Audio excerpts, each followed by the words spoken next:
Почитувана јавност, денешното обраќање е реакција на несериозниот и неефикасен пристап на македонската власт кон нашето македонско земјоделско производство.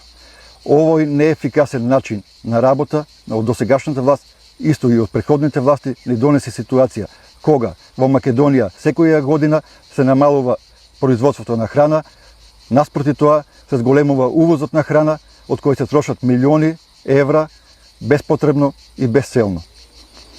Се наоѓаме на самиот праг на бербата и жетвата, а земјоделците се уште не знаат официјални информации за регулирани откупни цени.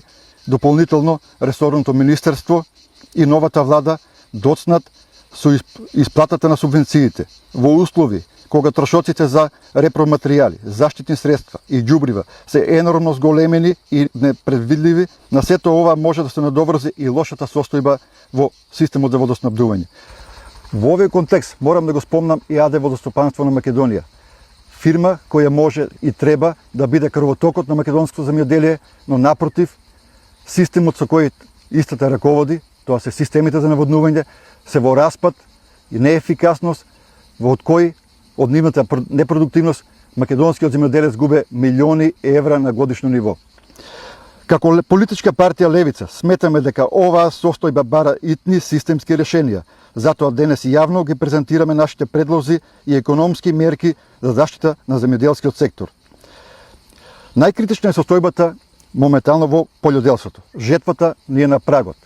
Во некои региони веќе и е завршена, но имаме ситуација кога самите земјоделци не ја знаат откупната цена или се во голем неизвестност. Нема регулиран откуп, нема регулирана цена. Само за споредба ќе спомнам дека пред 15 години во Македонија цената откупна на пченицата беше до 17 денари, кога имавме цена на нафта од 35 денари и цена на вреќа вештачко ѓубре од 350-400 денари.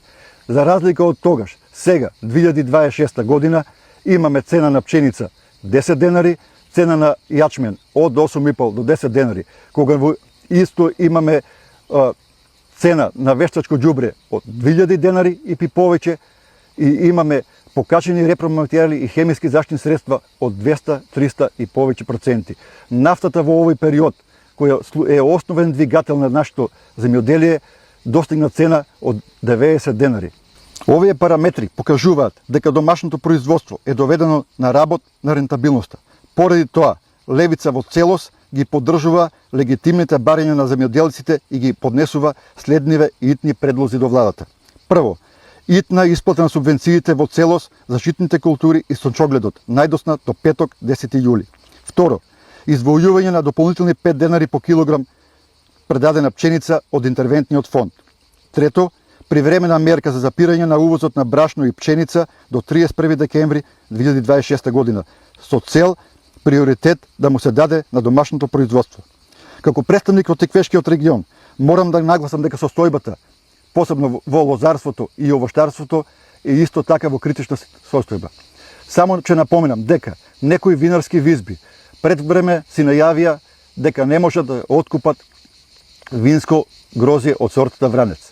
До сега ниту владата, ниту Министерство за земјоделие не испаднаа со конкретни мерки и чекори како планираат и како мислат да се заврши оваа лозарска сезона, која не е на прагот. Затоа, ние како политичка партија Левица имаме неколку предлози, од кои ќе кажам 3, кои би биле ефективни и кои би значеле барем малку ублажување на овој реален настанат проблем. А тоа е: прво, зголемување на субвенцијата за по хектар површина од 40 на 60.000 денари. Реалност која може да и го подкрепи македонскиот лозар. Второ, покачување на откупната цена, посебно за винските сорти на грозје, Вранец и Смедеревка, од најмалку 25%. Цена која е реална, и ако земеме во обзир дека минатата година само во Македонија цените беа најниски во регионот, ние имаме капацитет и имаме можност истите да ги покачиме. Трето, воведување на строга контрола при откупот на винските сорти на грозје, на самите ваги, на самите мерни станици и на инструментите за мерење на шеќерни единици. Како Левица, уште еднаш ги повторуваме нашите клучни барања, итна финансиска поддршка преку интервентниот фонд, целосна исплата за останатите субвенции до крајот на наделата и институционална заштита на македонскиот производ од увозна конкуренција. Доколку надлежните институции не реагираат соодветно и навремено, економската криза во руралните средини ќе ескалира.